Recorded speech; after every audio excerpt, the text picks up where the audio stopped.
which will be held virtually. The meeting will be recorded and placed on the council's website as soon as is practicable following the meeting. Everyone participating in the meeting will be accessing the meeting from remote locations. Please could everybody ensure that the mobile phones are switched off or silent mode. Members will have received an electronic copy of the agenda. I will ask officers to present a summary of the key points. For the record, the agenda can be viewed on the council's website. Members and officers will be speaking at various points during the meeting, and those speaking may switch their cameras on at that point, but I would ask that with the exception of myself as chairperson, at all other times you keep your cameras and microphones switched off, as this will help to minimise any background noise and interference and to ensure the connection remains as stable as possible. If any members and officers wish to raise a point or question, they should press the hands up icon on the screen hand at the top right-hand side of the Microsoft Teams window, and I'll come to you in the order I receive requests. Please lower your hand once you finish speaking. The chat button has been disabled for this meeting. Please don't use your microphone until I invite you to do so. Officers from Democratic Services will be supporting the meeting and will be monitoring the use of the microphones throughout the meeting, and where necessary will mute those not being used. We'll also ask the officers to introduce themselves as and when I invite them to speak during the course of the meeting. Officers too should ensure microphones and cameras are switched off when not in use. So first of all, we will receive apologies for absence for this meeting. Are there any apologies for absence? Mike, please. It's Mark Alvin, Senior Democratic Services Officer Committees Leader. Yes, we've had a couple of apologies today. Councillor Jefferson Tilsley, Councillor Martin Jones and Councillor Margaret Lloyd. Okay, thank you for that, Mark. I'll bring Councillor Evans in next. Another Councillor Evans has advised that there was an omission from the minutes of the last meeting where Councillor Evans had sent apologies, and of course we'll pick that up in the next section of the meeting and the approval of the last meeting. So sorry for that. Councillor Evans, please. Yes, thank you. Councillor Barry Doughty is still trying to get in, just for the record. So if someone could send him the link again, that's lovely. Thank you. Yeah, we'll do that. Can we do that, please, Mike? Councillor Doughty, please. Yeah, we'll do now. Thank you, Michael. So that's Councillor Evans. Councillor Caparros, your hand was raised and then then it came down. Do you still need to speak? Yes, Leader. Apologies from Coitchurch Community Council. I don't believe we've been able to get a representative from there, so they've asked me to feedback. But I don't think there's a specific name down on the list from there. I think they just sent a representative. Okay, no problem at all. Thank you for that and for providing that feedback. Okay, no one else has indicated. So we'll move on to declarations of interest. So we can now receive any declarations of a personal prejudicial interest in accordance with the Members' Code of Conduct approved by Council in September 2008. Councillor Evans, please. Yes, thank you. I would like to declare a personal interest on item 4 as I am a Pencoed Town Councillor. Thank you. Right, okay, thank you for that, Councillor Evans. I'll just check with our Democratic Services team. I'm assuming that as all members here are, I think all members are members of town and community councils, and given that I don't think we're going to be specifying certain community councils. Do we all need to declare an interest? I think, is it just Councillor Evans, isn't it, as a member of that authority? Does anyone else need to declare an interest? Mark, please. Just generally, in case everyone felt that they needed to, I have checked the item on the community governance review. You do not need to declare an interest on. It's a very general item, terms of reference and process with no specific recommendations. Right. Okay. So there's no need. Okay. So very warm welcome, Councillor Doughty. So just as you are also a member of, I think you are a member of Pencroff Town Council, the Chief Executive has just advised, in case you missed that part, that there's no need to declare a personal interest, as it's a matter of principle and policy rather than specifics.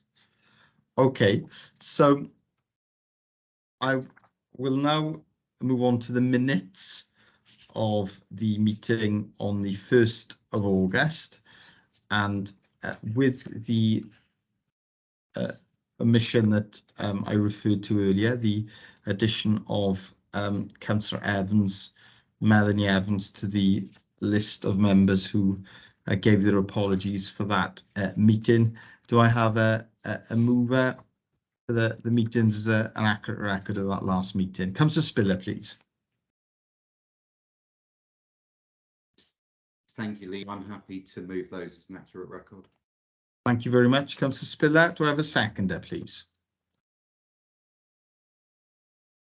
Happy to second, Leader. Thank you, Councillor Bennett. Thanks, much appreciated. So everyone in agreement with those minutes? Thank you, colleagues. So we'll now receive our first report, which is a report on the community governance review. And that is a report of the Chief Executive. So I will ask him, and I know he's joined by colleagues from Electoral Services, but I'll ask him to introduce the report. Mark, please. Thank you, Leader. I'm literally going to just say a few words, otherwise I'll steal Gary's thunder.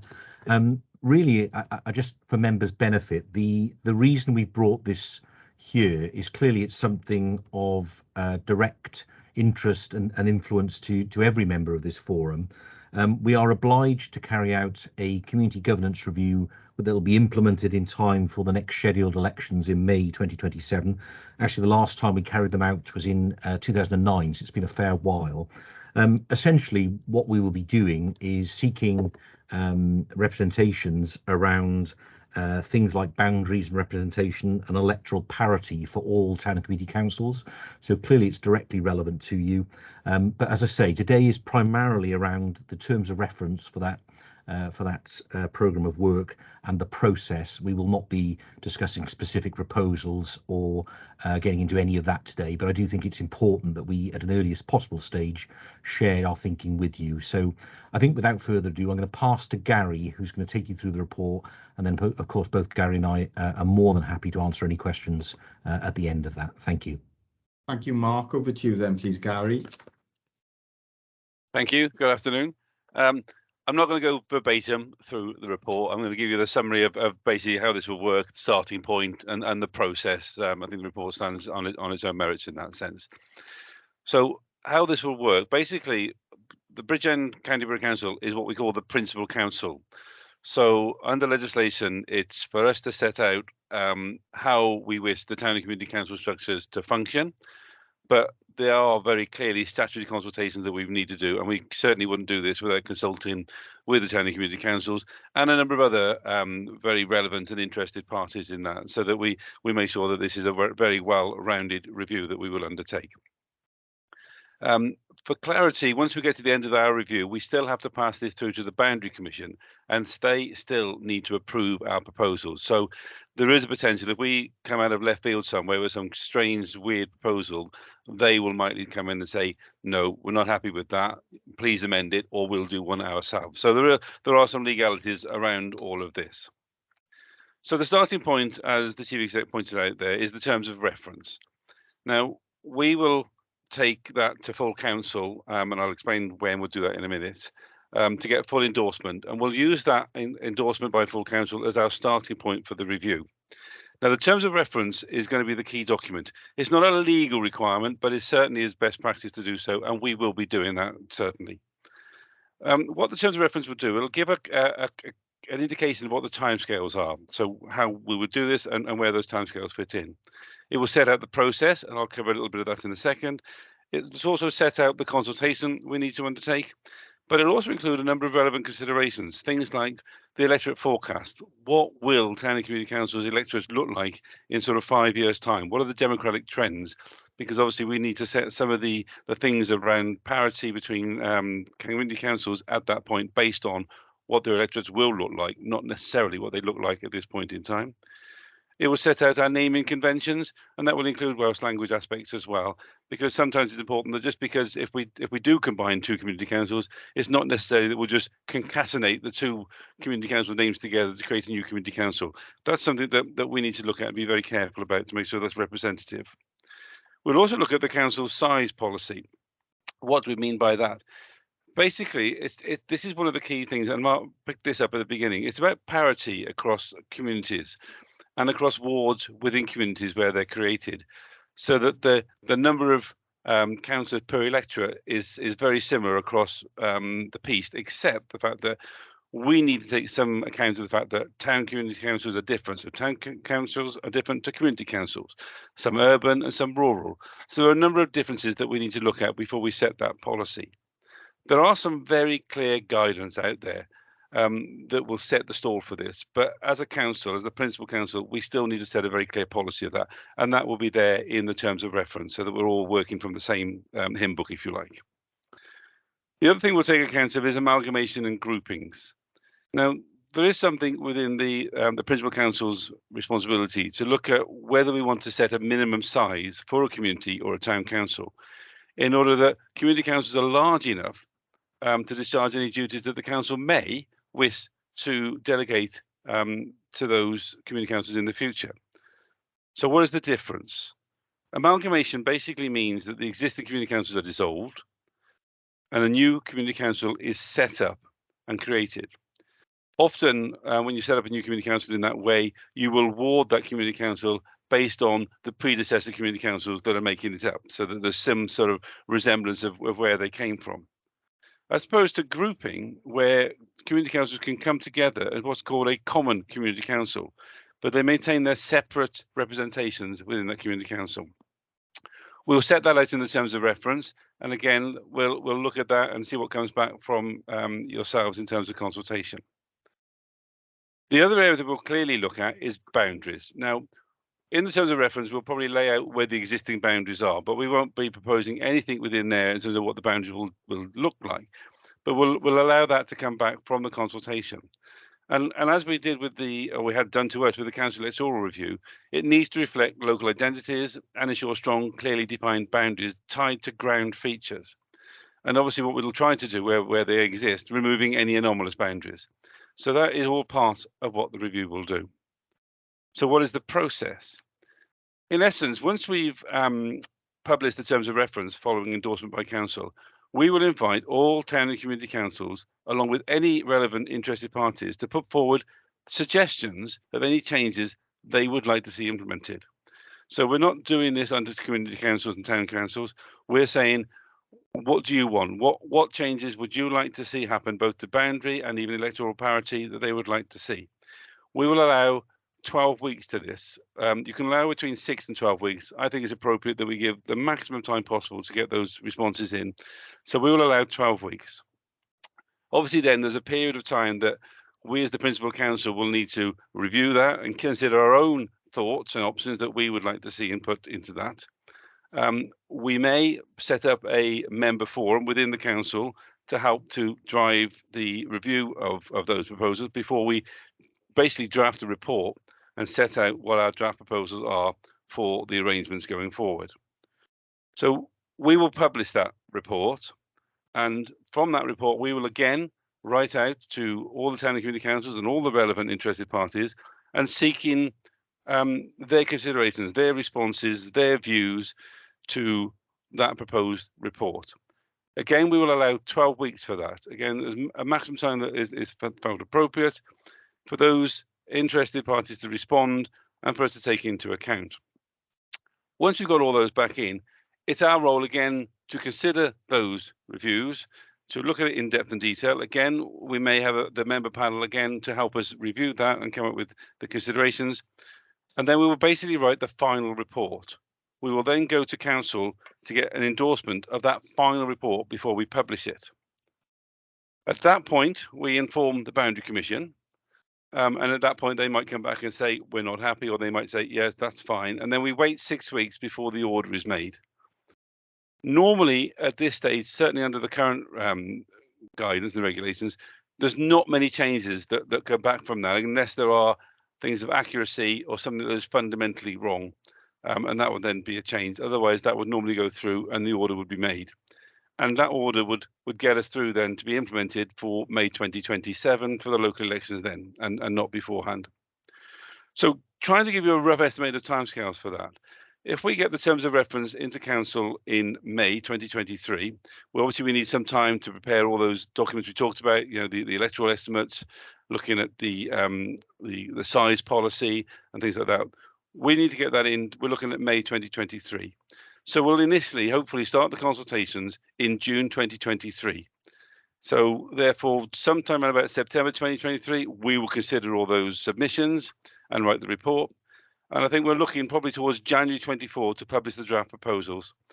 And that will leave you then until almost until April 2024 to get the responses back. We'll consider all those representations received. And again, we'll be looking towards June 24 to write the final report. So that gets us into sort of July, August time for endorsement by full council. And so we should have an order made by sort of September time, October probably at the latest. So that's the sort of timescales we're talking about. So we're almost talking nearly 2 years from now to the point at which we should have that order signed off and done, ready for 2020-27. So we've got plenty of time for that. And that basically is concluding the report. So if there's any questions, I'm quite happy to answer them as best as I can.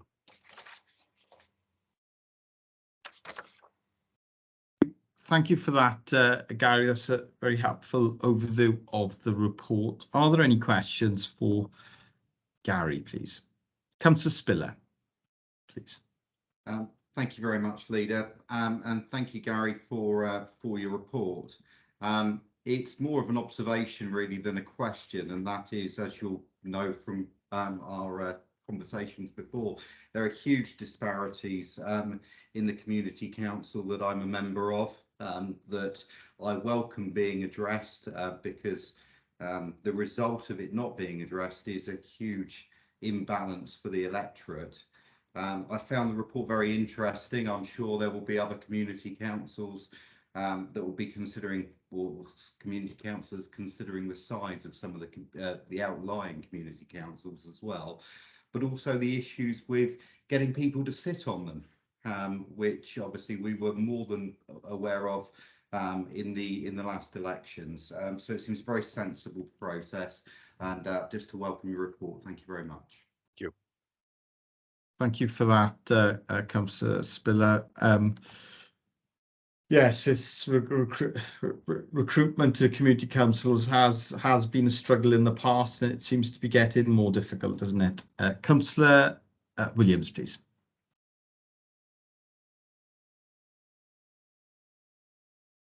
Thank you, Chair. And the question, Gary answered the question I was going to ask, so thanks for that. And it was to do with making sure that this is concluded in plenty of time, so that if neighbouring councils are to be merged, that they have sufficient time to prepare for that, and maybe start aligning precepts should they wish, and so on and so forth. But on that note, and I do have a supplementary question just up my sleeve. It was so if this is concluded by, I think we should be aiming to the end of 2024, so that gives plenty of time. Is there any sort of guidance, or will there be guidance on what, if councils are to be merged, what they can do in advance to start? As you said, they might want to start aligning precepts. That might be a political decision, but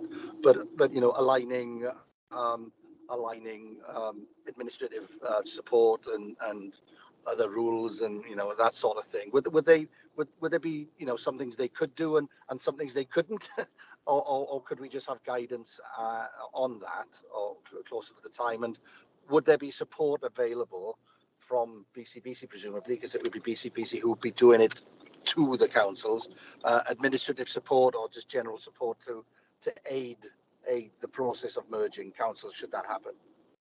Okay, thank you for that, Councillor Williams, it's a good question around that, those transition arrangements, isn't it? If there are any proposed changes. Gary, please. I would say, having never done one of these before, I can't give you an honest answer in terms of this is what will happen. But the logic is that absolutely I'll look at that and I'll link in with both the Boundary Commission and probably One Voice Wales as well into the best ways we can provide that guidance. Probably before we get to the end of the final report, so that's something that we can do in tandem with that, so that once we've got the final report and it's going to an order, that's already there and available for Tandy Community Councils to look at and do with it as they feel appropriate. That's a really good option. Thank you for that, Gary, and no doubt we'll look to town and community councils across Wales where they've already been through this process, and we want to learn any lessons, if there are lessons to be learned, about how we can make that process as smooth as possible, if of course there are any proposals that arise around restructuring. Thanks. I think that answers your question, doesn't it, Councillor Williams? Yes, absolutely. Thank you. Great, thanks. So Councillor Spiller's raised his hand again, so I'll bring in Councillor Spiller, then the Chief Executive, then Councillor Granville. Councillor Spiller, please. Yeah, thank you, Leader. I was just listening to Councillor Williams speak there, and that posed a question in my mind, which obviously, if I just look at my own community council and the ward that I represent, there's two community councils there of Merthyr Mawr and obviously Llalliston, both ancient parishes. One more ancient than the other, I suppose. But the question would be, would you consider community councils that would be looking to voluntary merger, like obviously we saw a not so great example on local authority level going back a number of years ago, or would you be looking more for this to form part of the review and then be open to suggestions from there? Thanks, Councillor Spiller. Gary, please.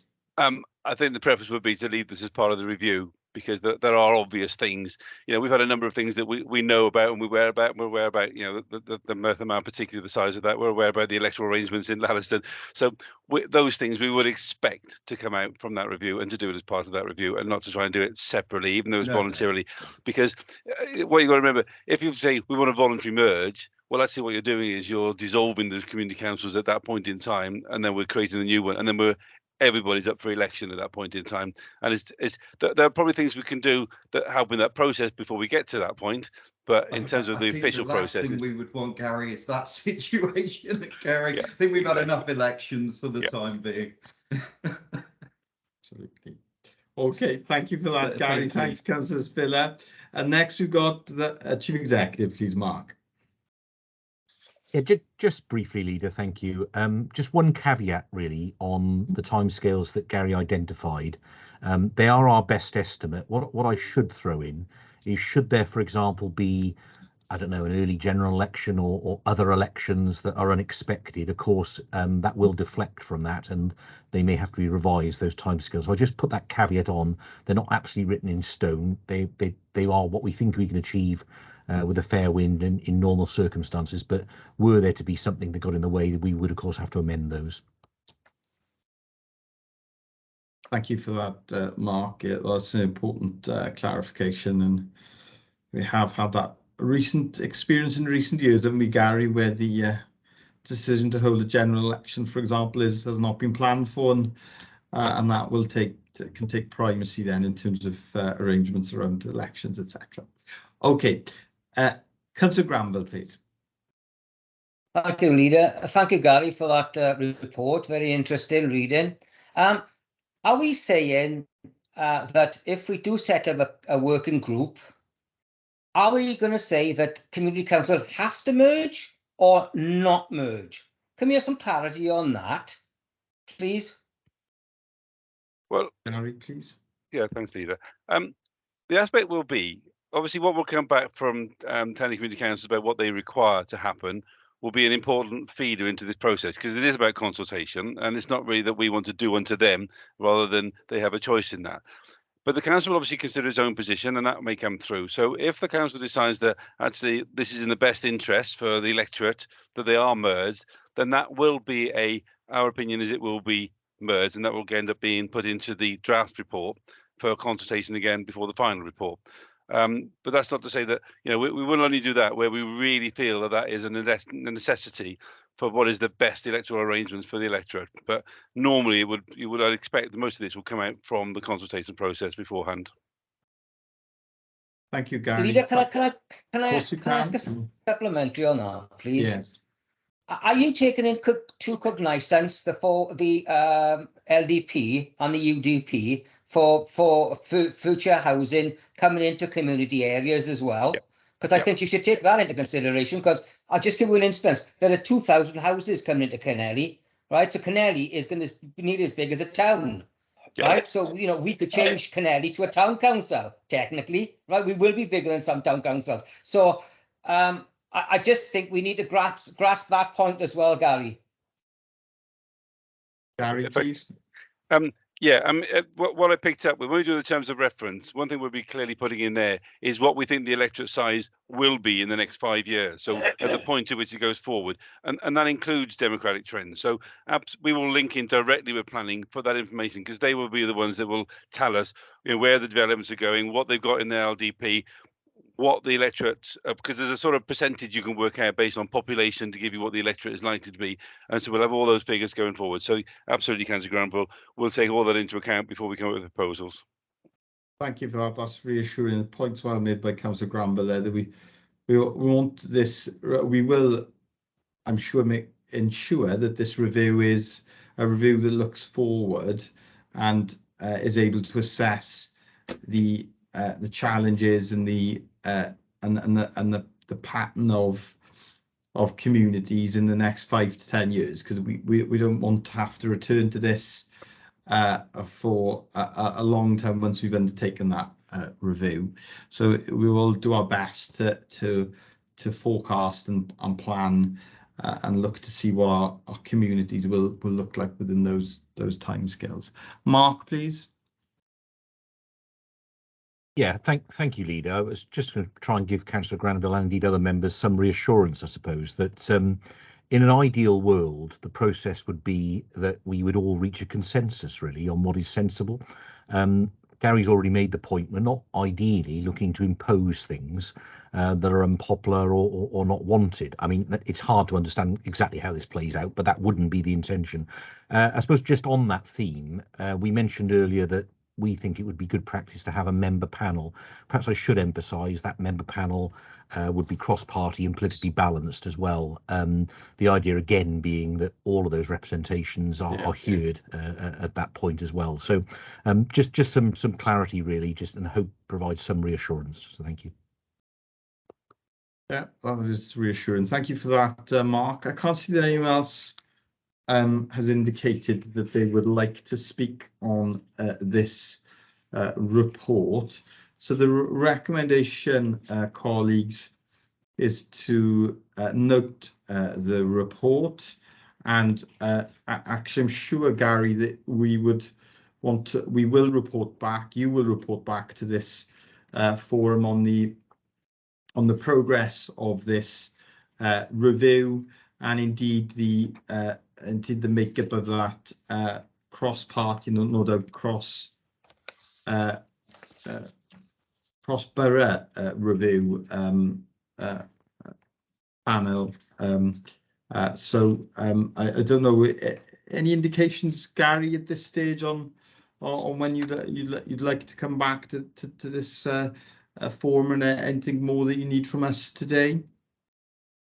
It's probably at the point, probably prior to we do the terms of reference going to full council will be the ideal time, because at that point we're ready to go. It'll go to full council. We'll be publishing everything out. So it might be an opportunity for members of the forum to be able to see what the terms of reference are, not for consultation, but so they have a prior review of them, and I can go through that, and we'll have a better idea of timescales at that point as well. And I take it as read that members of this forum would value that input, because it is potentially very far-reaching for the future of some of our town and community councillors, and I would want them to be as involved as they can be in the process around that, because we want this to be a process of cooperation and wanted to be a process where we hope that there's consensus around what we take forward. So we'll do that then. So do I have a mover to note the report, please, colleagues? Formally move, Leader. Do I have a seconder for that? Happy to second, Leader. Thank you for that, Deputy Leader. Is everyone in agreement, colleagues? Aye.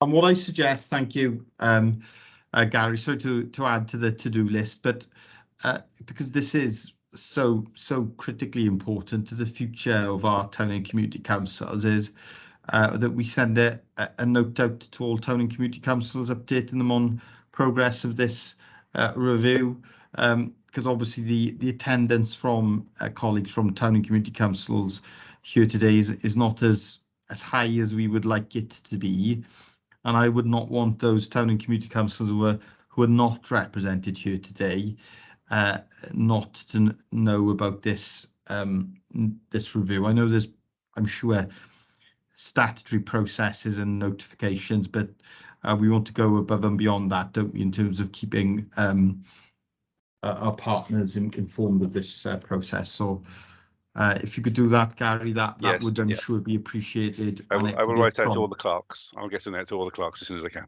Thank you very much, Gary. I really appreciate that. And you, of course, are very welcome to stay to listen to the report on 20-mile-per-hour speed limits. But I know how busy you are, so don't take any offence if you choose to leave the meeting. And thank you, of course, to the work that you do and your team, because it is a tiny team of Jenny as well around planning all our elections. It is a mammoth task, and you do it very well. So thank you very much, Gary. Thank you very much.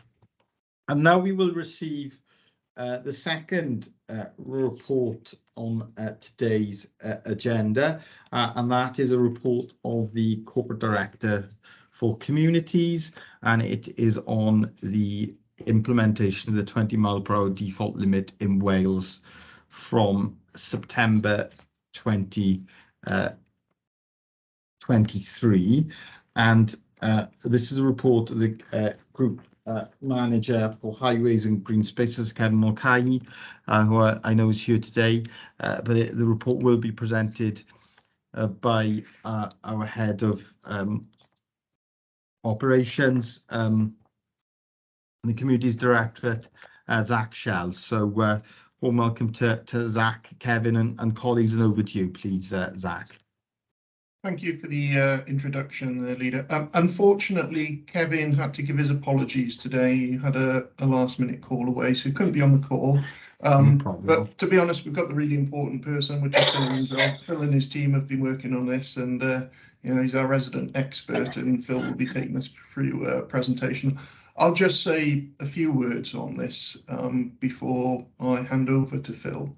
I'd imagine most members on this call, probably all members on the call, will be aware of the Welsh Government priority to introduce a 20-mile-an-hour change, effectively changing nearly all built-up areas that are currently 30 miles an hour to 20-mile-an-hour areas in order to improve road safety, encourage active travel, etc. Now, some of you may be really up to speed and been following this closely in the press and the media. And for those of you that may be aware of it but not as close to it, today will be a really useful update, I hope. It'll certainly inform you of our involvement in the process as a local authority. There's a couple of milestone dates that I'd bring your attention to. One's passed, and that was the 12th of July 22, earlier this year. That was when Welsh Government in the Senedd passed legislation to bring the 20-mile-an-hour change into play. Prior to that, there'd been consultation, but we're past the point where we're debating this anymore. You know, those that are really supportive of it, or those that are maybe a little bit more cynical as to the benefits. We're sort of past the point of debate with Welsh Government. This is happening now. It's happening nationally. Not something that we're bringing in at a local level. it is happening. And that brings us to the second date. When's it happening? Well, the leaders already said September 23, and it is, and the actual date is the 17th of September 23. That's when it's coming in. So whether you're a fervent fan or not quite so sure about it, it will be happening, and it will happen on the 17th of September 23. So what's our role as a local authority? What's our involvement? This is national legislation. You know, what have we got to do with it? Well, a couple of important things. Firstly, there's an awful lot of signs and infrastructure out there that's geared up to the current 30-mile-an-hour limits that clearly needs changing, and we've got a huge role to play in that. But more importantly, our biggest part in this is the exemption process. Not everywhere that is 30 actually will suit being at 20 miles an hour, as I'm sure you will appreciate. And that's what we have to do as a local authority, is bring into place those exemptions so that this change to 20 miles an hour is sensible and it works, but it works in the places where it should work, and areas that should stay at 30 can stay at 30. We get to do that piece of the work. That's something that's a local authority decision, albeit we have to operate within a guideline that is set out by Welsh Government. So it's not completely up to us which bits we think, you know, should stay 30. We have to operate within guidelines. I think that's probably enough from me. I'll hand over now to Phil Angel. Phil is in charge of our traffic management, parking and road safety. Many of you will have come across him before. And Phil's going to share a presentation that's going to go for a bit more of the detail and the work that his team has to do over the coming months on this.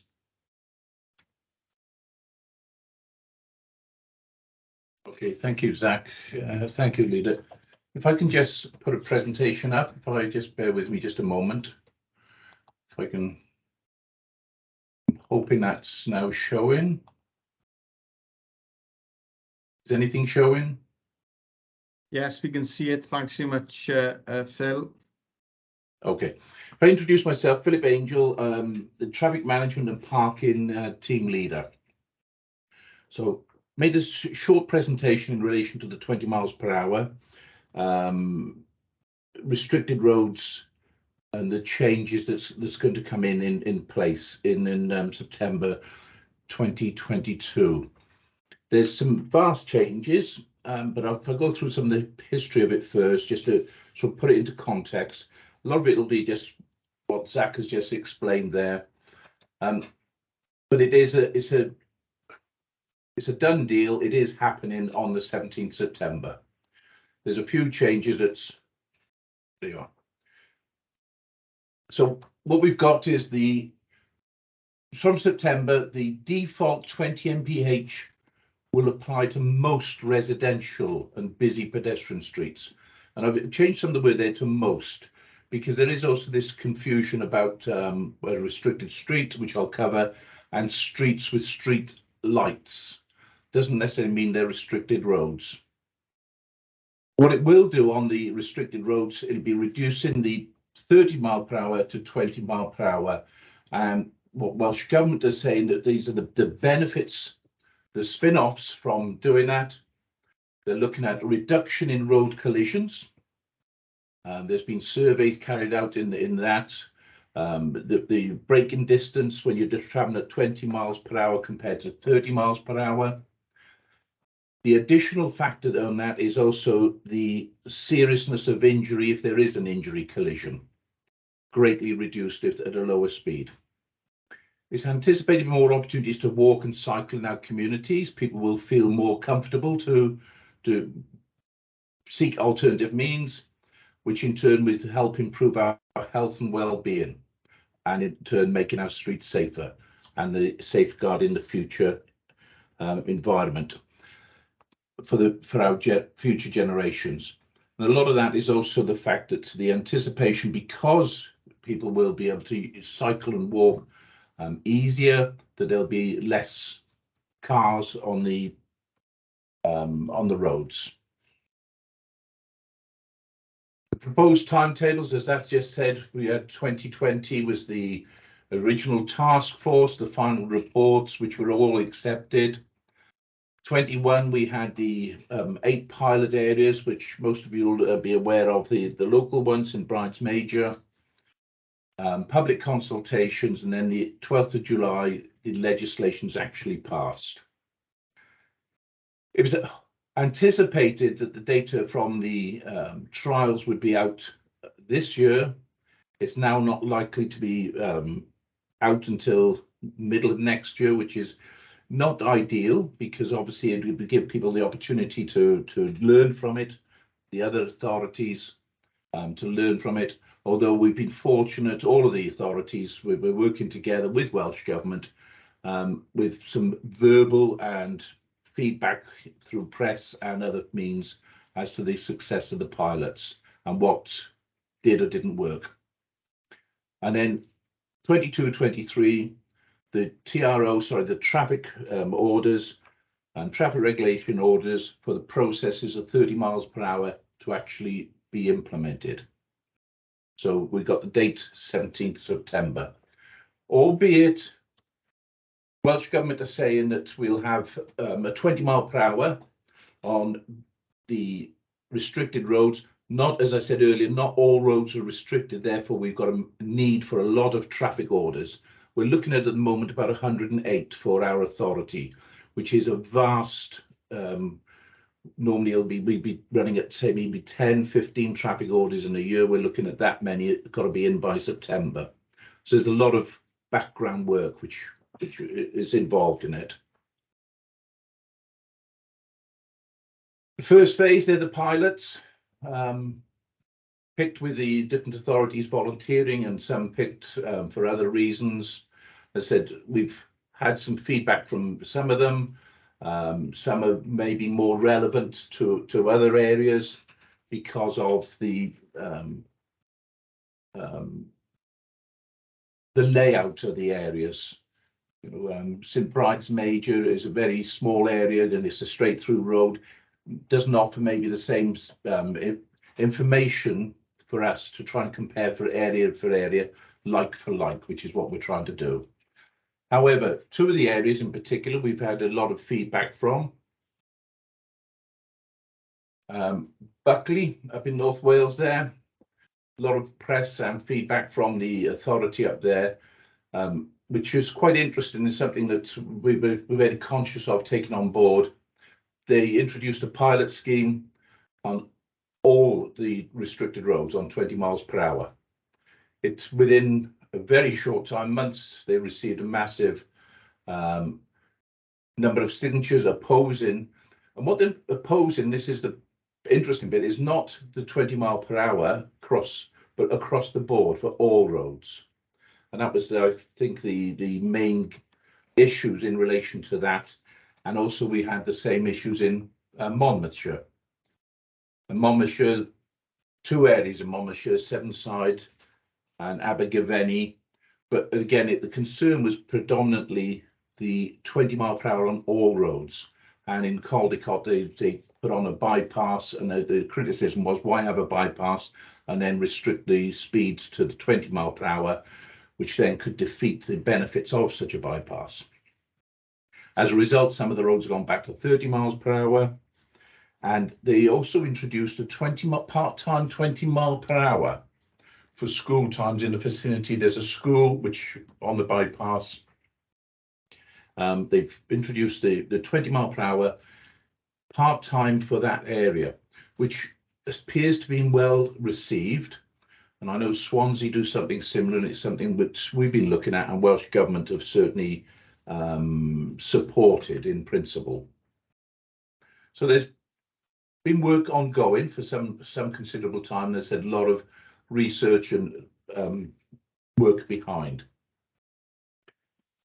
So, as Zach made reference to, it's not so much the 20s, it's the exception processes that we need to be looking at. The original plans that we had from Welsh Government showed a terrific amount of roads that are showing at 30 mile per hour. They weren't quite correct. They showed a lot of other roads and other roads that have got traffic orders on, as opposed to just being the roads in question. So ultimately, the speed limit on the roads in the authority is down to the local authority. So that's the bottom line. However, as been said, there will be guidelines, or there has been guidelines produced. So it doesn't apply a blanket speed restriction on all the roads. It only is applied to restricted roads. And restricted roads include street lighting, not more than 200 yards apart. However, this is where road traffic and legislation isn't the simplest. I'll go on to the next one. Not all roads with street lighting, all subject to 30 miles per hour, are restricted roads. So over the period, they might well have had traffic orders implemented, so they've got a traffic order on them, therefore they failed that area. Some years ago, about 15, 20 years ago, the trend was apparently to change when roads were being, traffic orders were being amended to put traffic orders on. One of our authorities in Wales, they actually changed the traffic orders. They took away the term restricted road and they put traffic orders for all of their roads. So therefore they've got to create traffic orders to bring the roads back into restricted to fit this criteria. So again, people make the assumption there's a street lighting or if the road is 30 miles an hour, it does not automatically mean it's a restricted road. So the first thing we've had to do as an authority, as a team, is go through all the traffic orders. Unfortunately, they're not all on computer, so all the paper copies going back some considerable years to our predecessors or the old authorities to try and work out what roads have got traffic orders on, to identify those. Then we've had to look at the changes that have happened in the more recent years, which are electronic, so that did make the job a little bit easier. But the exception place criteria is allowing us on 30 miles an hour. So when we've identified what is a restricted road, they're going to be assumed to default to 20 mph, but the exceptions will not allow for the A and B classification roads. If they are, these are generally the exceptions in the vicinity of an educational settings, schools, community centres, hospital, or numbers of residential retail premises fronting a road exceeds a defined density. So again, they're saying that they should be 20 miles per hour where there's a lot of potential activity, and a high one here is your educational, so in the vicinity of schools. So if it's a restricted road in the vicinity of a school, we should be looking at 20 miles per hour. That has developed with lots of work with authorities. If I think of Bryn Teg School, we also had to change, the government had to change, well, what does it mean being in the vicinity of a school? Because the A48 runs alongside the school, but there's no entrances onto that. So even that had to be sort of redefined just to bring it all into line. So everyone's got a clear guide as to what is required. Then when we're looking at the exceptions, if we're thinking of it, there's two main questions that they've got to consider, or we've got to consider. And this is the significant numbers or potential numbers of pedestrians and cyclists travelling along or across the road. So it's a yes or no on this. Unfortunately, we're back to interpretation. There is no clear definition of what is significant. So again, in our exercises, we've gone through with lots of consultation. Welsh Government have been providing a lot of information. Our other neighbouring authorities and those that carried out the pilots have assisted a great deal in this. And if the answer is yes to the first, the next one we just go on a little step more, are the pedestrians and cyclists mixing with motor traffic. And what they're looking at there is, are they on active travel routes, which might be running a parallel to the road, so they're not a concern, there isn't the safety issues alongside that road. And we just work, that's some of the basics, but as I said, general guidelines for the exception rules. So place criteria, these would hit the criteria. You're running right alongside a school here. School keep clears here, residential. We can expect a lot of foot traffic crossing back and forth. Shops, outlets, pedestrian crossing. Pedestrian crossings are put in usually should be following a sort of formula. We look at the number of pedestrians to number of vehicles. So that in itself could be indicating the number of pedestrians likely to be crossing. Here we got parks and housing, and here we got trade and housing. So these are sort of what would hit the criteria that they should remain at 20s. Next one got is these are restricted roads, but they would be fitting in to the exceptions. Here you've got actually no pedestrians signage here.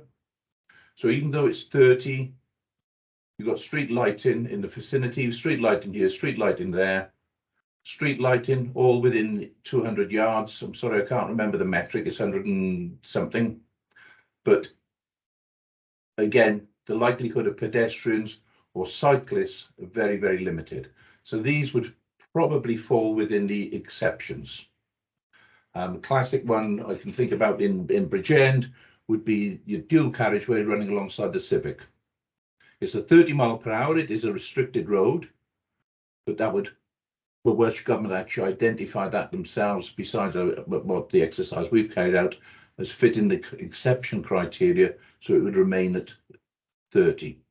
And one of the factors that they're looking at, or Welsh Government are looking at, and is for the motorists as well, if I can just go back one, what does the road look like? And in that, what I mean is, what would a driver assume the road is, the speed limit of the road? The Civic, if I think of that, the dual carriageway, people actually think it's a 40 mph. It certainly doesn't look like a 20 mph. So it's trying to find a balance for the motorists as well as for the safety. So if you go back to here, you've got your dual carriageways, and it certainly doesn't look like a 20. So they would stay at 30. That's the exceptions that have sort of fitting into the criteria.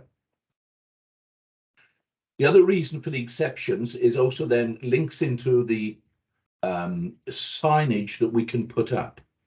At the moment, I don't know how well you've all noticed the 30 mph signs when you're driving around. They're at the beginning of a 30 mph area. There are no repeater signs. We're not allowed to put repeater signs up. The legislation clearly says that. So you'd have a 30 coming into an area, and that would be the total signage. But people are used to 30 mph, and what Welsh Government are looking for is a change in attitude. But it's also a change in education. So the traffic signs regulations, these are the guidelines that we must follow.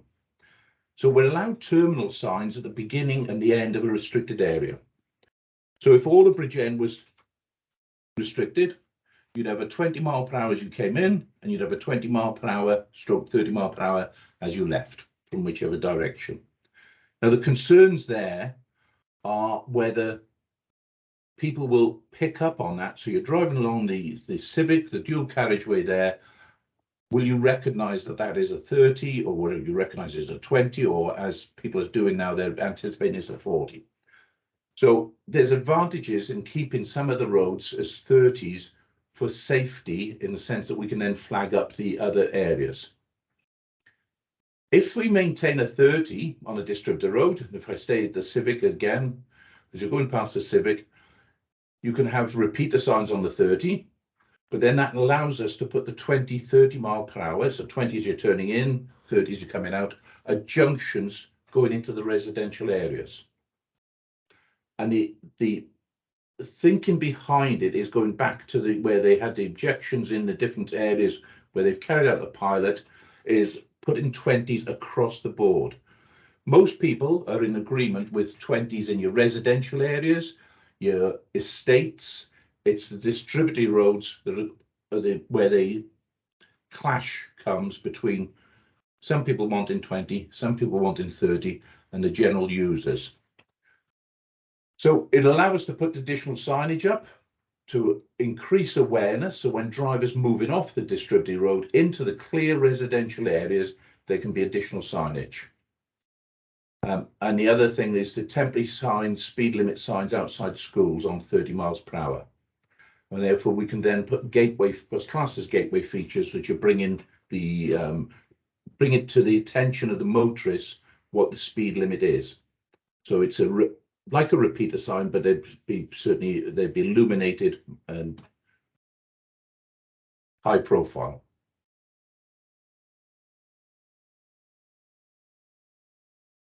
So traffic regulations orders, as I said earlier, TROs. So this is where we got issues. We got to revoke the existing TROs on complete or partially restricted roads. Porthcawl is a nice road leading out to Kenfig Hill, Kenfig Nature Reserve. Most people will know that's got a first section is restricted, so it's 30 miles per hour will drop to 20. The second section has got a traffic order on it, so that will need a traffic order to bring it back to a 20. That traffic order actually continues past the housing, past Picton Court, the residential care home there.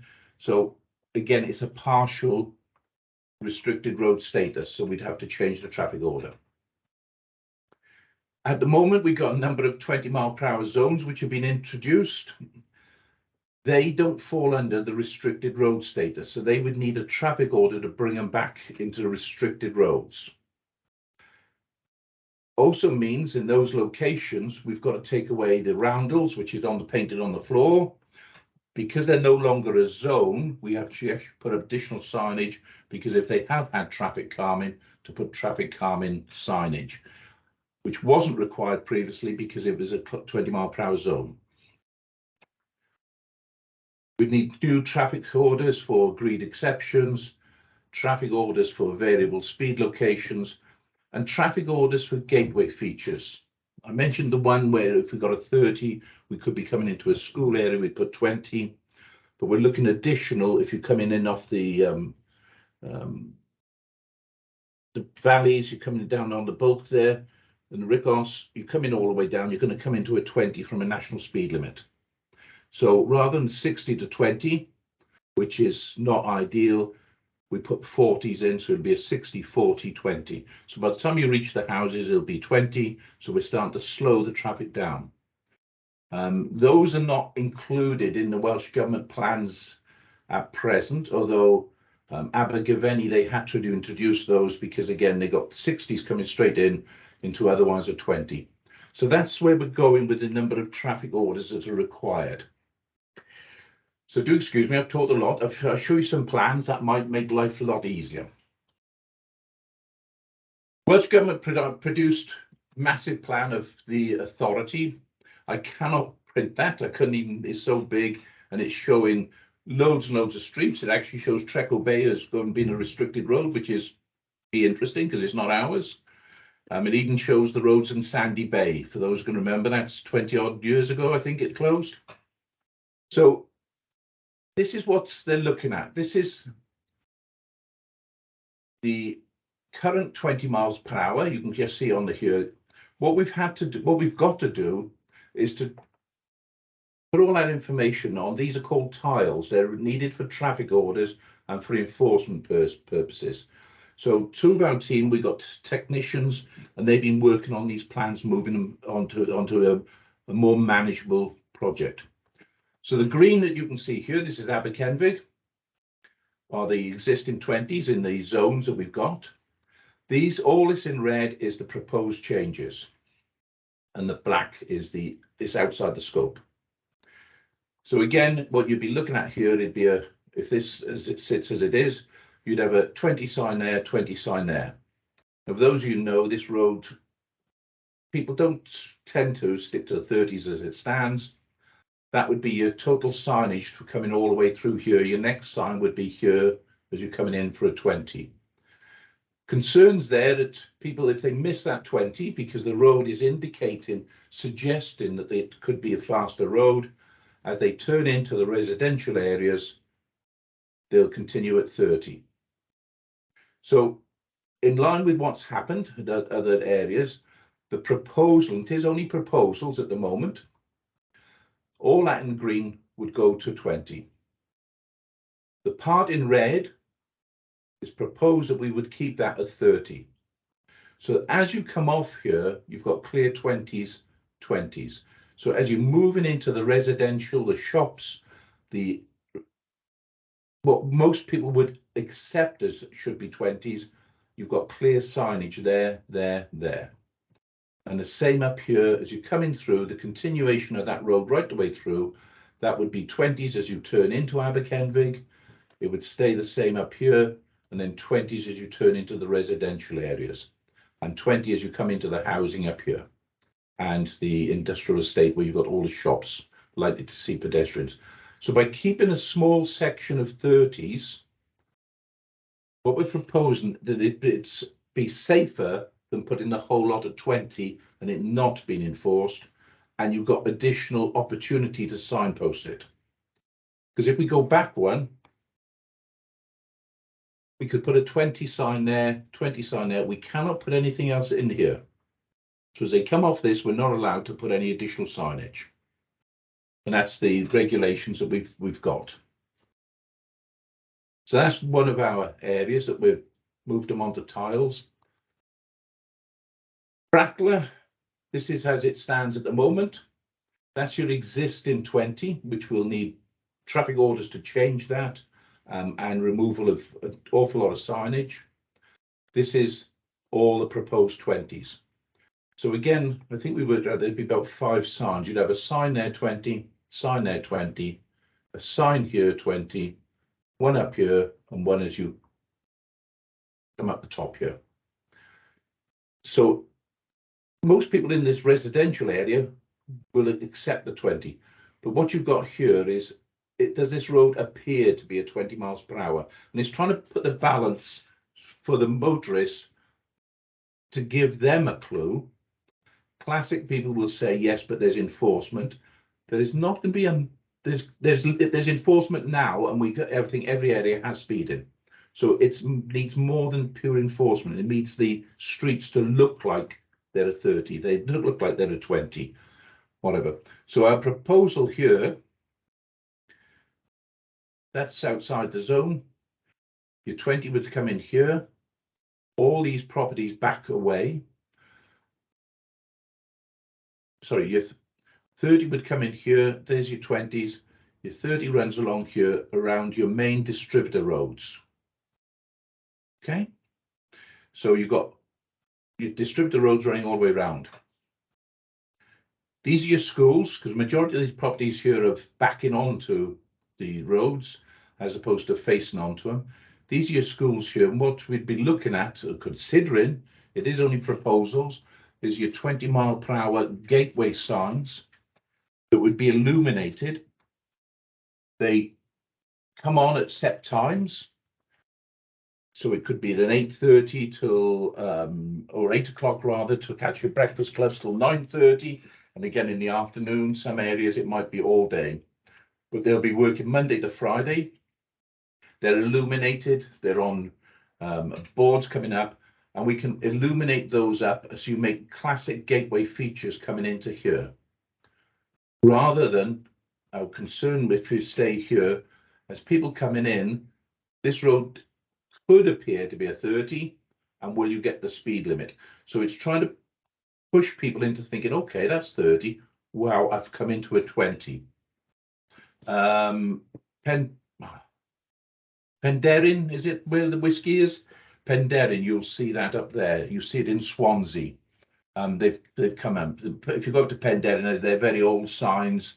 They've been vastly improved, but it's clearly flagging up that you've got a change in speed limit. So you put these in here, same here, and same here.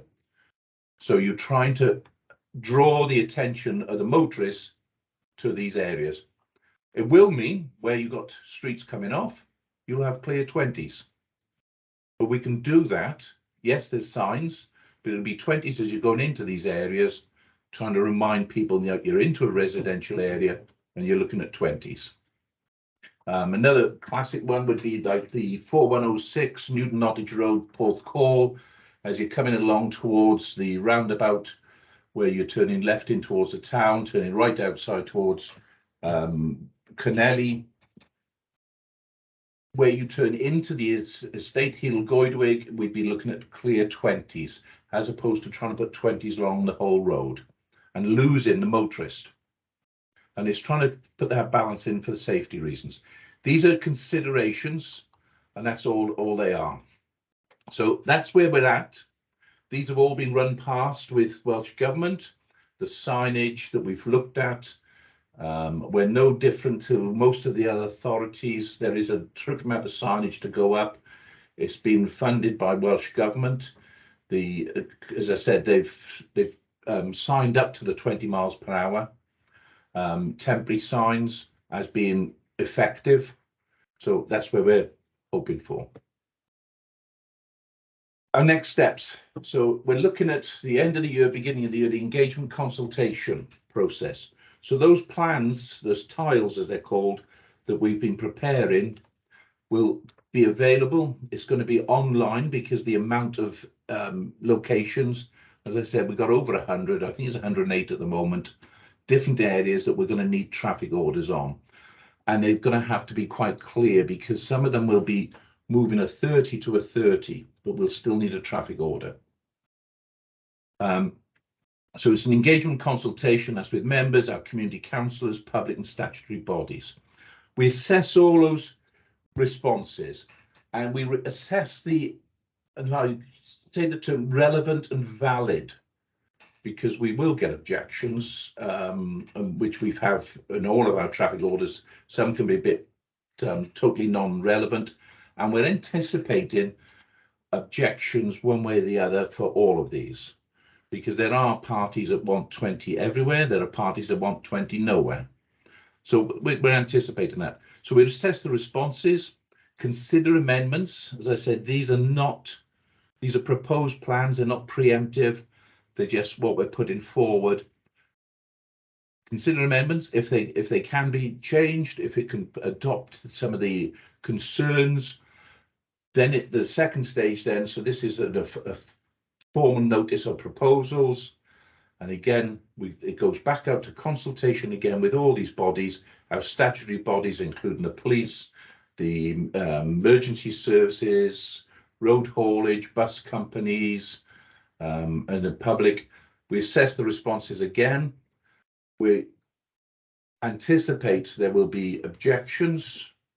So therefore it'll result in an appeals report, which we then put forward saying why something is being proposed and what the general objections are for that decision making. And then depending on that, whether the traffic order progresses or otherwise.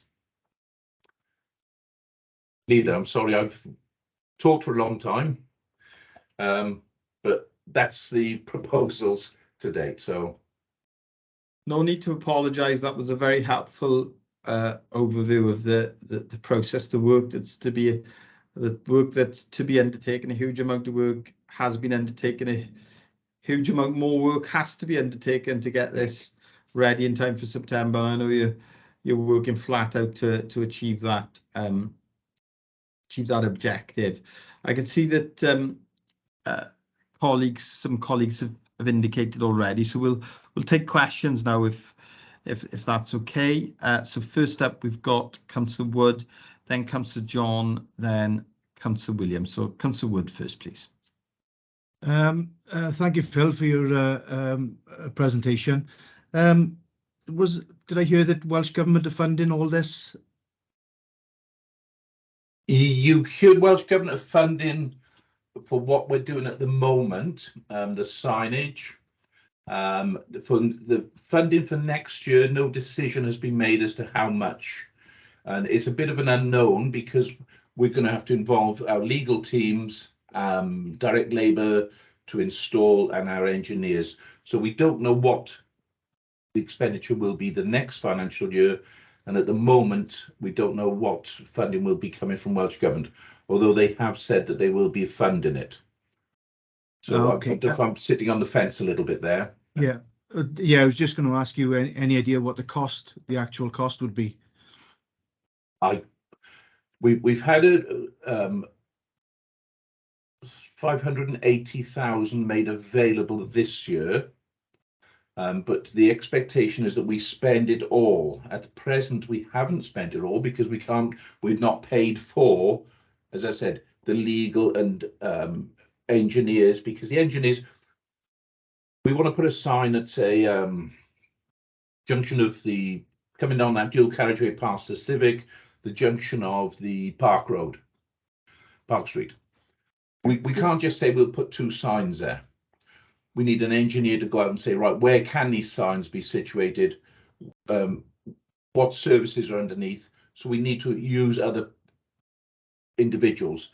So we don't know their costs yet.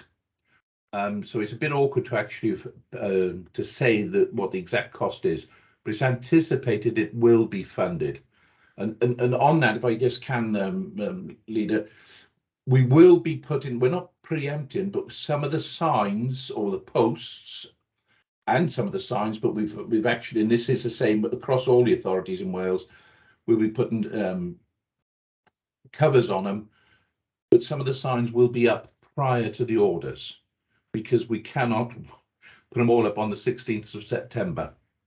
So they'll be in, and there is the risk that if some of the areas don't get the traffic order, yes, we're going to have to take some signs down. Okay, all right, thank you.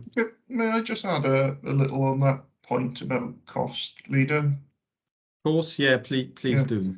I'll give an example because Phil's obviously described we can't nail all of these costs down exactly at this point in time. Phil, could you just flick back to the image of Brackler after potential change? There we are, that one. Now, Councillor Wood, if you look at that image, if you can imagine, at the moment, there's limited signage in Brackler. It's basically as you come in a few key areas. Now, if things turn out as per that proposal, where the red roads run through the estate that will largely remain 30, at every point where there's a green road coming off the red road, and you can see how many there are, the speed limit changes from 30 mile an hour to 20, which means we'll need signage at every single one of those junctions that doesn't have a junction at the signage at the moment. Now, we'll go through a consultation process. Now, it could be at the end of the consultation process. Who knows? It could be that it's decided that actually those red roads running through the estate all go 20 as well, at which point there's hardly any signage needed on that estate. And we won't actually know until we get to the end of the consultation process. And that's just one example in one area of the borough. So as you can imagine, there is significant variation in exactly what this might cost us. And some of it will come out as we go through the consultation. So it is hard to prejudge it completely. Certainly at the moment, Welsh Government have been forthcoming with money. Initially, they were asking us to put forward estimates of cost, which we did. In the end, they decided to do it on more of a formula basis based on authority size and just allocated sums of money on that basis. But money has been forthcoming so far. So we just hope that is very much the case as we go forward with the project.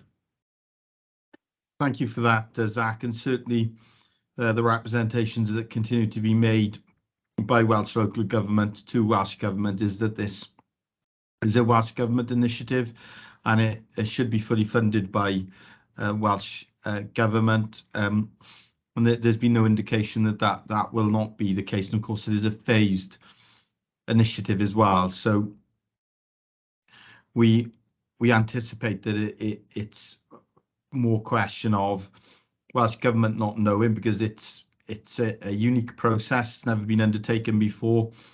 We'll have a better understanding closer to the time of that next phase in terms of the funding. Councillor Mark John is next, please. Councillor John. Thank you, Leader.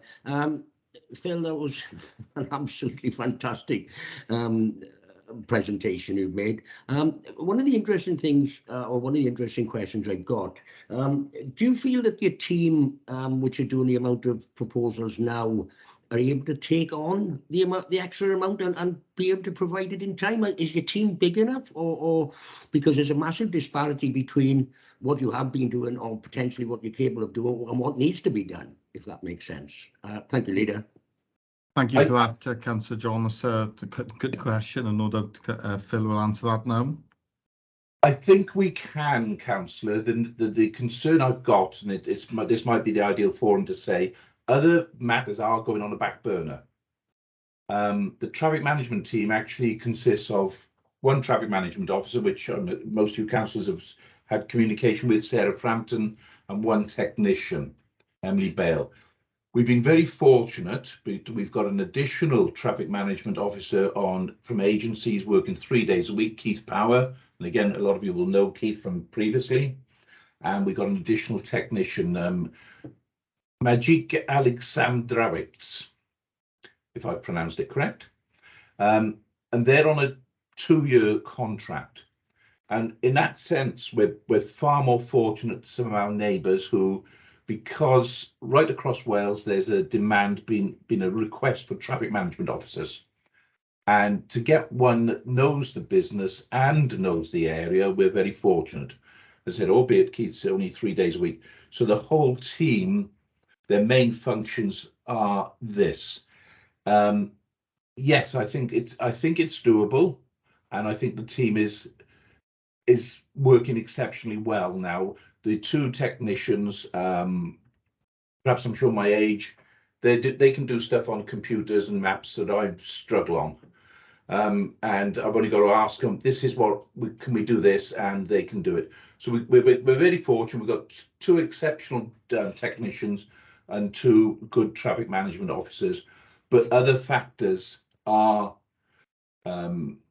rolling back, because this is statutory. This is happening. It's not a choice. So this has to take priority. But yeah, thank you, Councillor. I think we have a very good team, and they are exceptionally skilled.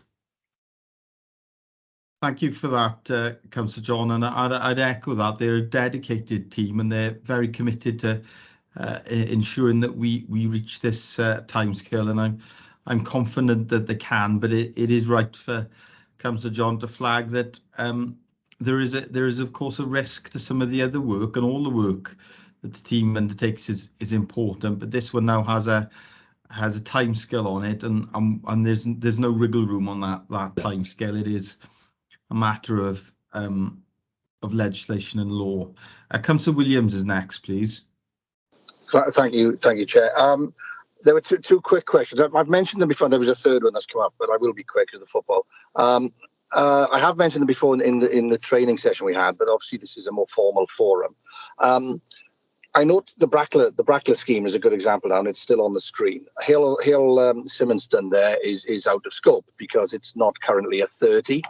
Now in my patch we have Hill Spencer between the top of the hill and then Brinkethin, and we have Hill Hopkin John, none of which would be within scope because they're not currently 30s, but they really should be considered. And notwithstanding the fact that you're going to be very, very busy, I think for completeness there should be those roads which aren't currently 30s but sit on the outside or adjacent to these the built-up areas that should be considered for perhaps a change of speed limit to make the whole thing hang together better, rather than having 60s straight into then 20s. So I'd like to ask if you could just consider those slightly outside as well. And from a funding point of view, I presume you could argue that they are supportive or they are supportive of the overall scheme. The other question I'd like to ask is, and I asked it before, but I think this is the right forum now. Again, in Coity Hire, and I know in Brackler we've got and they've got speed actuated signs. Some in Coity Hire BCBC put in, some we as the community council paid BCBC to put in. Who would be responsible, or could we have some assurance that where community councils are responsible for those signs, that they'll also be reimbursed for any costs? Might be small in the whole scheme of things, but still cost to those those councils. Third question is, and it has popped up today, and it's something that's just emerged really since you started your presentation. Is this? I don't quite understand where the lines are drawn. On the one hand, it's statutory, and we have to do it. On the other hand, you were at pains to stress early on that we were and are the highway authority. So at what point can we say no, we're not doing it, or yes, we must? So is there a contradiction there, or is it a matter of justifying where we don't do a 20? Thanks. Okay. Thank you for that, Councillor Williams. 3 questions there, Phil. Okay, if I take the first one, the areas outside, the Welsh Government have made representation that following the 20 mile per hour, the intention is to look at other areas. And again, we're talking of funding, which could be quite dramatic. I mentioned earlier about gateway features where we're moving from 60s to 20s. Those at present will not be funded in part of this 20 miles per hour scheme, because it is the 20 mile per hour that they're introducing. So although we might identify where we would like to put these, we're also then going to be back to, is that going to be funded? And I can't answer those questions. But the other areas, Welsh Government have made representation that they want to look at the other speed limits, and that will be across Wales. The reimbursement for the vehicle activated signs, I'm not quite certain. Some of the vehicle activated signs can be amended so they read 20 and 30. A lot will depend on the age of the signs, and they can still go in. They can still be used because they're not a repeater sign. So they're not flashing all the time. So they could still be used, Councillor. And the third one was, I've forgotten now. Yeah, sorry. The third one was the statutory. We are the highway authority as BCBC, but you were at pains to point that out, and you pointed that out for a reason. So I was understanding at what point we could push back and say, no, we are the highway authority. We're not doing this. If, for example, the money wasn't forthcoming. But the thing is, the money is forthcoming. I think we'd be a very brave authority to push back against this, because as I said, this is happening right about across Wales. So as you come in over the border, you're going to be into a 20, and then you'd suddenly be hitting Bridgend where you're into a 30. I think that the concern would be there. What we have suggested, if I use this as an example, the reason we're saying we'd consider putting a 30 there to a 20 is pure on safety purposes. To say we're not going to introduce the 20 mile per hour and stay as 30, I'd be concerned as to what would be the reason. Because we get this already. Any serious accidents, lo and behold, the A48, we had a fatality a couple of weeks ago. One of the first things that's looked at is why we got these speed limits, what are the road conditions and such like. It'd be a very brave individual that said, no, we're not doing that. And I don't think it's a feasible. Yes, it is the authority's final decision, but it's then justifying why we're doing it. And the reasons we're putting this in is for safety, to flag up so that people can clearly see those. To take away and just say we're going to keep it all at 30, when I would suggest majority of people see residential areas as 20s. If I can just go back one, we've got a classic here. That's already been put in as a 20 zone. So we've recognised that around residential areas there is a need to bring the speed down, and then suddenly not to do it when we have the opportunity, I think would be very risky, Councillor. If I may add on that one as well, Leader. Yeah, of course. Just to be really clear in terms of the process, Councillor Williams, the change takes place on the 17th. We have the ability to put in traffic orders to do exemptions, the 30 mile an hour orders. If we did nothing, if we just said, oh, we don't like this, we're not going to do anything, then effectively every 30-mile-an-hour road in Bridgend legally becomes a 20-mile-an-hour road on the 17th of September 2023, whether we like it or not.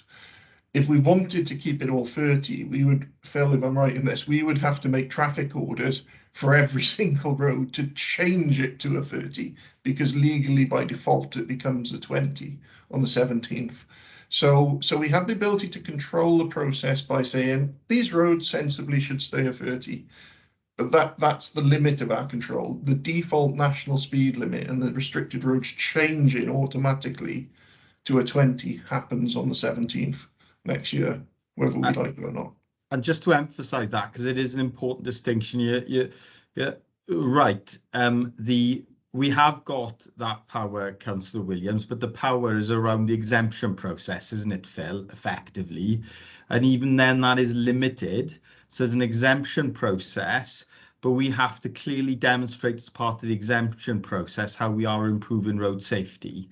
So we can only exempt roads where we are clear that that would help in terms of, for example, gateway features, because we believe that road is of a different nature. But even then, that has to be evidenced by us as part of this this process. Yes. I hope that's clear. No, that's completely fine, and I wasn't advocating saying no. I was being a bit. But my point was just trying to understand where our power lies versus the new order. That's all. Thank you. Yeah. No, yeah. Thank you for asking that question. Councillor Spanswick. I'll bring you in, as I presume you want to come in at this point. I've got Councillor Jenkins though, and I'll bring him in after Councillor Spanswick. Yeah, thank you, Chair. Very briefly, Leader. It's I don't think it's been. I've been listening with intent. It's great to see that Bracklow map there, but we welcome this new proposal. Well, proposal legislation is happening, but it has its little flaws here and there that need ironing out. But I don't think, anyway, as we mentioned, one of the reasons Welsh Government bring it in is the modelling that it'll save estimated 10 lives per year. Yeah. And the estimated cost per life fatality could be around £1 million without the human tragedy and the rest of it around it. So the real impact hopefully it's going to make is that save that tragic loss of life as well, and part of that other accidents will be less severe because it being hit by a 30-mile-an-hour car is a major difference. Hopefully nobody's hit, but 20 mile an hour to 30 mile an hour. So there's a big agenda there what it's trying to achieve. But it won't happen overnight, and it will be a bit like I think the Minister stated, it'll be a bit like the seatbelt laws in the 70s. It'll be a generational change. Eventually we'll become accustomed to 20 mile an hour. But we've all got to learn to drive and live differently with it. Yeah, points very well made. Thank you for that, Councillor Spanswick. It is about that. It's a cultural change, but it will be a sea change. But those benefits are wider and deeper. Obviously, there's saving lives, and it is as simple as that in one respect. But it's also helping with our shift to walking and cycling, isn't it? Because active travel, the evidence is, and there's a lot of evidence around where this has been implemented, is that it makes the streets and roads feel safer for pedestrians and cyclists, and therefore can and will help in that shift to more people walking and cycling, and that will deliver significant multi-generational benefits for local communities. But it isn't going to happen, as you've described, Councillor Spanswick, overnight. It is going to take time to realise the benefits. The change will happen literally overnight in September.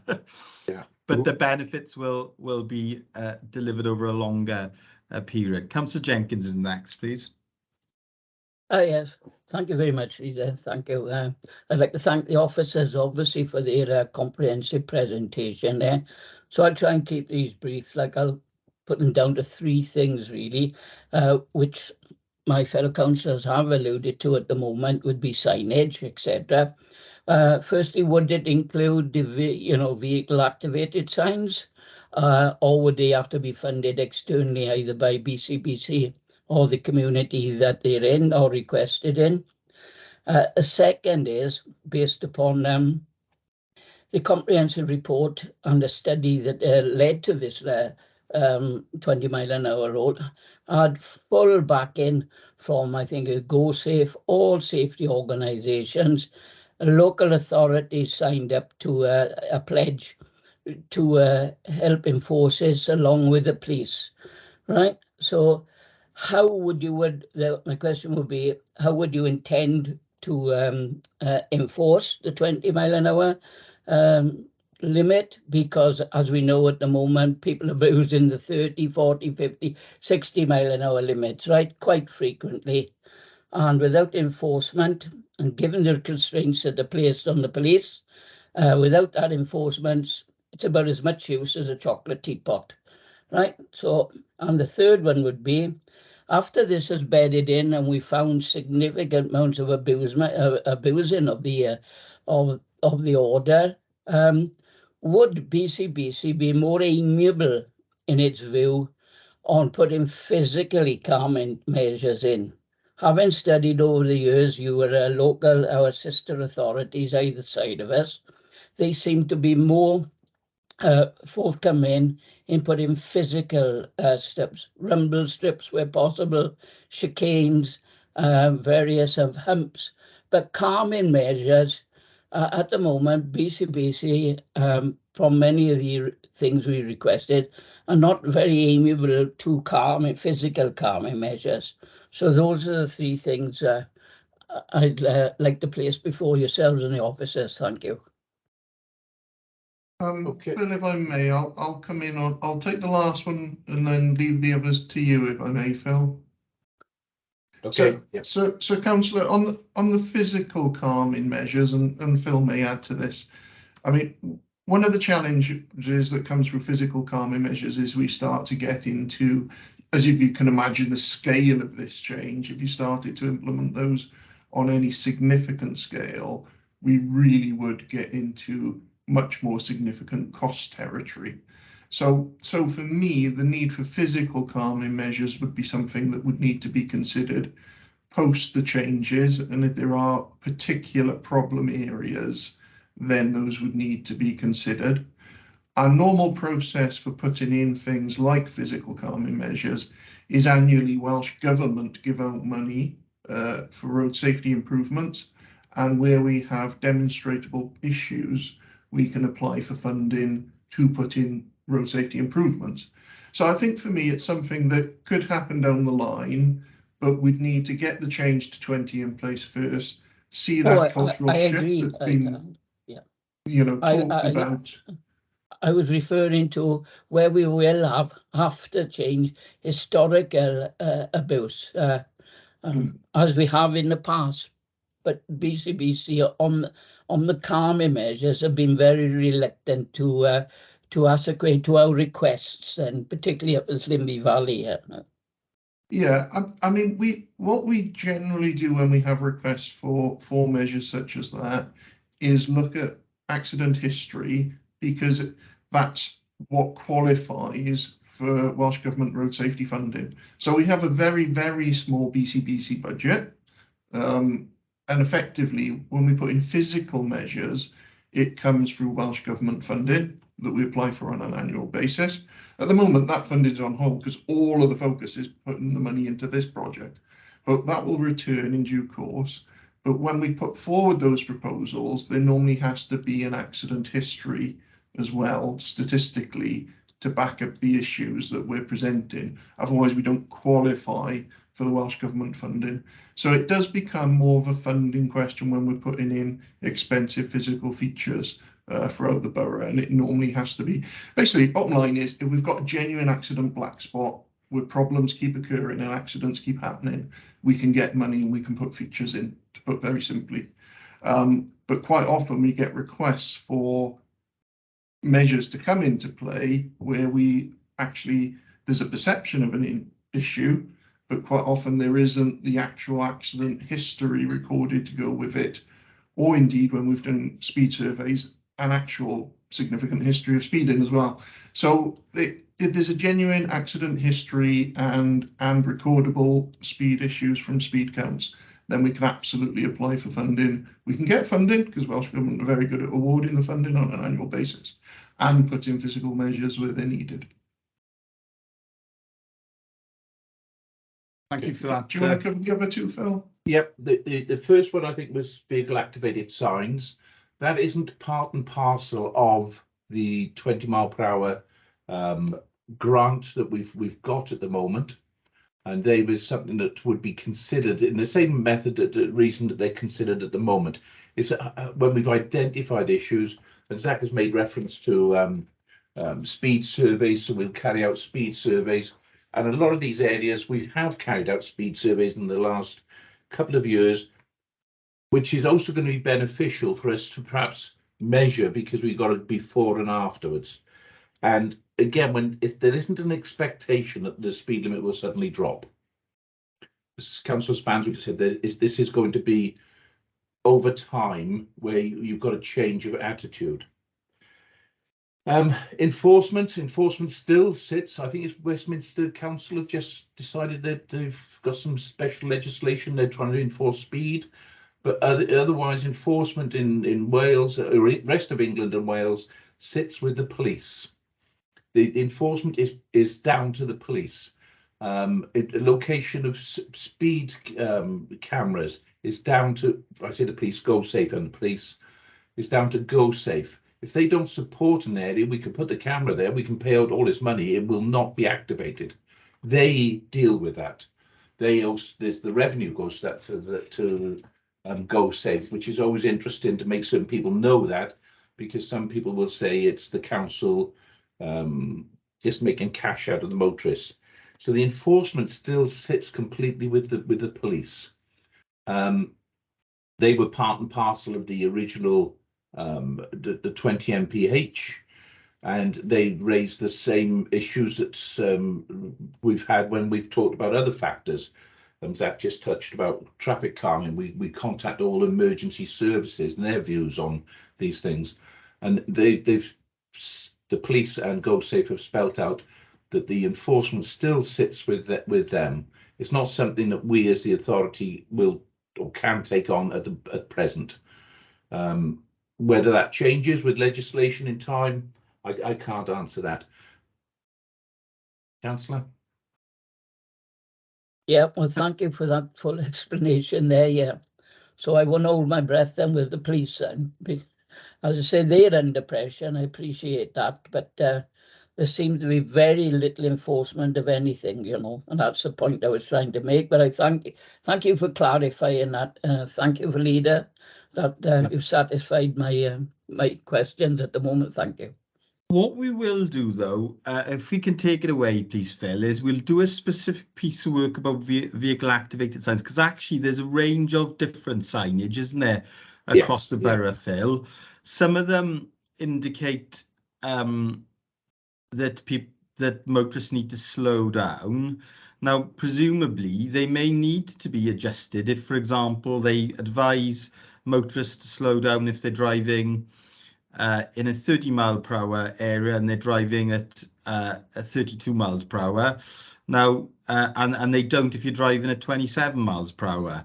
Now, we will presumably need to update some of those signs. I think most of them are responsive. Some show the speed that you're traveling.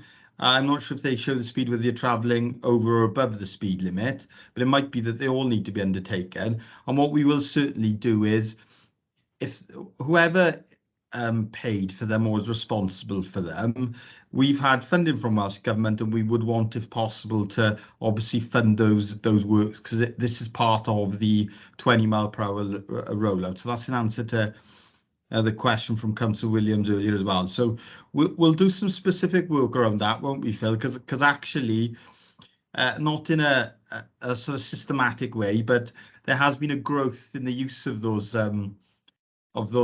signs, isn't there? And it's not something that's been done in a systematic way. So we will need to do a quick review of that to make sure that those signs are fit for purpose when the new default is introduced.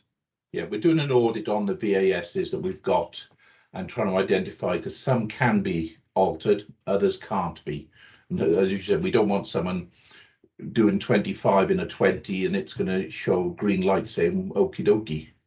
So it is that balance. So we are doing an audit on that already. And we'll do that, and also we will look to try and we'll fund the cost of that in response to that earlier question. I think as part of our overall 20 mile per hour implementation program. Okay, I can't see that anyone else has indicated that they want to speak. Saying that, I have got someone else who's indicated they want to speak. Apologies. I had you up and then is it Councillor Walton Davis? Apologies, your name appeared and then disappeared. Yes. With regards to Councillor Jenkins' question about enforcement, now this doesn't necessarily apply to actual speed limit enforcement, but it's worth everybody knowing and actually informing their town councils and community councils that South Wales Police are one of the local forces who are now accepting head cam footage as well as dash cam footage, and using that in prosecuting cases of dangerous driving offences, and, for example, driving without due care and attention, which is something that an awful lot of cyclists, I know, are now starting to wear head cams. And these can be purchased which film forwards and backwards as you're travelling along the road. Because there's been the recent change to the highway code where you now have to leave a wider space when you're passing cyclists. And similarly with horse riders, the wearing of a head cam and any sort of signage on high-vis tabards to show that you're wearing a head cam does actually slow down the traffic as it's approaching you and passing from behind. So it's worth noting that in relation to Councillor Jenkins' question, that South Wales Police do actually accept footage of head cams and dash cams. Thank you. Thank you for that. That's very helpful contribution.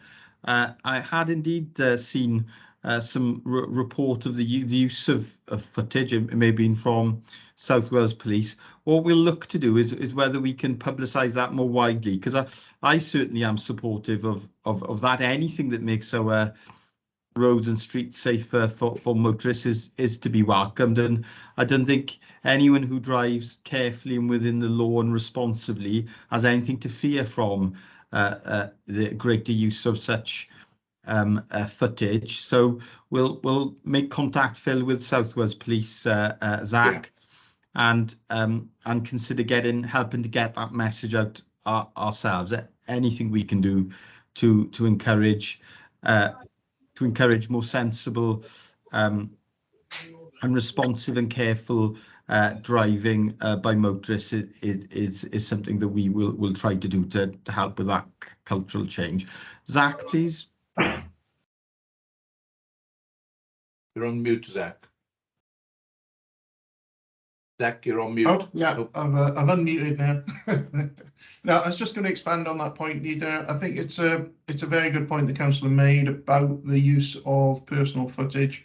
I've had cause to do it myself, and it's very easy to upload onto the police system to report incidents and upload either photographs or footage. So it possibly worth us sharing the links to that in some of our media updates and comms, so people are aware that it's there, as you say, and have those links to be able to upload.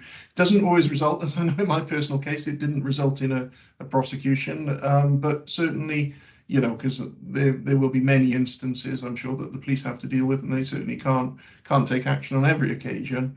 But it's good to know that it's there. It's good to know that these things that can be looked at, and it's relatively easy to report now as well. Thank you for that, Zach. We'll certainly get on to that. And again, thank you, Councillor Walton Davis, for that information. I can't see that anyone else wants to come in. So the recommendation is before members that we note to the report. I should add, as I normally do, something to the work of officers. Apologies, but I think today has been very helpful, and I do wonder whether or not we we include a future report to this forum at some stage when we believe that there's value in bringing it back in terms of raising awareness, because our town and community councils can be important advocates and champions for this policy and making a success of it, so that it's going to become law. Whatever people's views are about it, we've now got to make it work, and we've got to make it work and ensure that our streets and roads are safer across the county borough. So having the support of town and community councils will be very helpful in this initiative. So we will, at the appropriate time, bring a report back to colleagues. Do I have a mover for the recommendation, please? Formally move, Chair. Thank you, Councillor Granville. Do I have a seconder that the recommendation is noted? Yes, I second. Yeah. Thank you for that. Thank you, Councillor Jenkins, Councillor Walton Davis. Is everyone in agreement, please? Yes. Yes. Thank you, colleagues. Now, I do not have any urgent items that we've been asked to consider. My only final plea would be that if there are any items that your town or community council would like us to discuss on the forum, please do get in touch with Mark Galvin or Michael Pittman, the Democratic Services officers. We are very keen to hear from town and community councils. This is your forum with Bridgend County Borough Council. So we want to try and ensure that the reports we're considering reports and on topics that, and challenges and agendas that we share. So just that plea, and enjoy the football tonight, and look forward to seeing you all again at the next meeting of the forum, and that is in the calendar, isn't it, Mark? Yes, Leader, I think that's early in the new year, yes. Early in the new year. So happy Christmas as well, and a happy new year. Thanks, everyone. Thank you.